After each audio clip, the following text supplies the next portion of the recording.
Quand je rentre dans certaines maisons, je me sens asphyxiée, j'ai chaud, je transpire, j'ai besoin d'un mouchoir pour m'essuyer, je me sens mal à l'aise, j'ai l'impression que je colle. Vraiment, je suis hyper mal à l'aise. Et ça, peut-être que vous aussi, vous avez déjà ressenti ça. Et c'est ce dont on va parler aujourd'hui dans cette vidéo.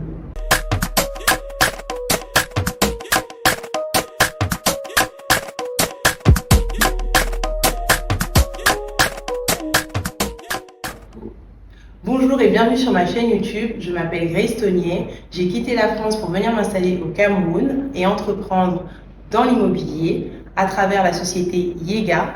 Et donc aujourd'hui je vais vous parler de confort thermique. Alors qu'est-ce que le confort thermique de manière vraiment simpliste? C'est lorsque mon corps ne stresse pas. Ce que je vous ai décrit tout à l'heure, c'est que j'étais inconfortable et souvent quand je rentre dans certaines maisons, je ne suis pas confort. Ça veut dire que le confort thermique de la pièce n'est pas optimal. Et quand bien même il l'est, et bien souvent c'est de manière artificielle. Alors il faut savoir que le climat tempéré, donc le climat qu'on peut avoir dans les pays occidentaux, est un climat 4 saisons, automne, été, hiver, printemps, où on a un climat moyen aux alentours de 20 degrés, d'une vingtaine de degrés. Il va pleuvoir, il va faire très souvent froid et on va utiliser la clim très peu. On va donc utiliser des solutions qui vont être adaptées et qui vont permettre d'avoir chaud. Donc on va utiliser du béton, de la brique, on va utiliser des climatiseurs électriques qui ont été conçus pour ce type de pays et ce type de climat et non pas pour vivre de manière constante sous un climatiseur. Donc comment on peut l'éviter? C'est toute une série que je vais faire sur le confort thermique dans les pays tropicaux. Donc, on va avoir un climat tropical qui va se trouver entre le tropique du Cancer et le tropique du Capricorne, avec au milieu l'équateur. Donc, tous les pays, dont le Cameroun, où il va beaucoup pleuvoir et il va faire très chaud, on n'est pas dans le même climat. Et donc, on va devoir construire de manière plus adaptée. Le confort thermique, on a tout de suite envie de penser à la température. Quand je parle confort thermique, on se dit il fait chaud, il fait froid, etc. Mais ce n'est pas que ça. En effet, le premier élément, c'est la température ambiante de la pièce. Donc on dit que le corps humain, pour qu'il soit à l'aise, la pièce doit être entre 9 degrés et 26 degrés, en sachant que une personne qui a l'habitude de vivre dans un pôle Nord pourra aller un peu en dessous de 9 degrés et quelqu'un qui a l'habitude de vivre, disons au Tchad, pourra supporter un peu plus que 26 degrés. Mais de manière générale, la pièce, si elle est entre 9 et 26 degrés, je suis confortable. Et le confortable, ça veut dire mon corps ne stresse pas. Ça veut dire je n'ai pas besoin de transpirer parce qu'il fait trop chaud ou de grelotter parce qu'il fait trop froid, mais je suis juste à l'aise. Ensuite, le deuxième élément, c'est la ventilation. La ventilation naturelle qu'on peut créer de manière artificielle avec un ventilateur.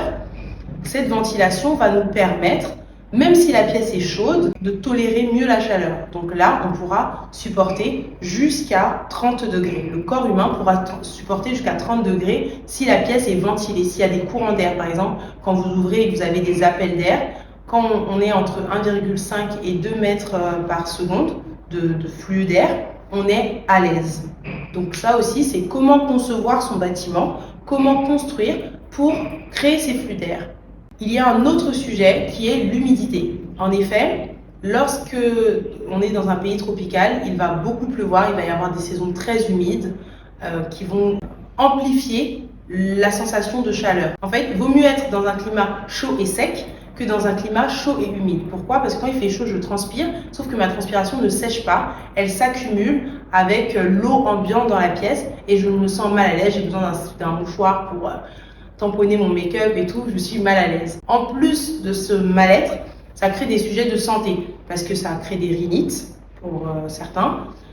Les asthmatiques sont plus propices aux crises d'asthme. Et également, tout ce qui va être acarien, etc., ça va les proliférer dans l'air ambiant. Donc voilà, il y a aussi un sujet de santé concernant l'humidité. Et enfin, le dernier point, ce sont les matériaux. Quels matériaux on va utiliser pour construire? Quelle couleur on va utiliser sur nos murs? Quand vous êtes dans une pièce noire, vous sentez une pièce noire alors qu'il fait chaud, imaginez le truc.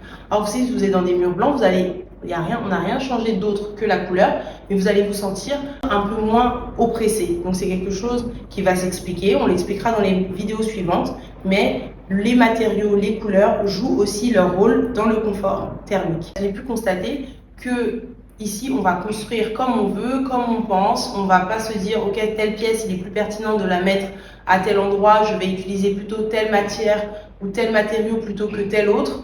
On va concevoir comme on veut, comme voilà, on va tous avoir chaud. Et qu'est-ce qu'on va faire? On va venir mettre une clim pour essayer d'arrondir les angles et de faire en sorte que le mal soit plus supportable.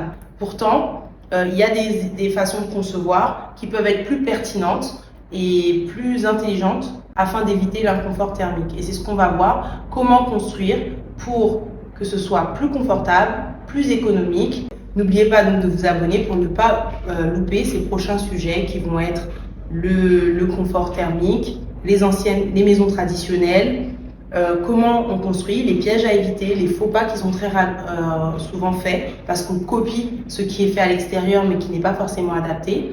Donc c'est vraiment tout ça qu'on va essayer de brosser dans cette série sur comment bien construire en Afrique.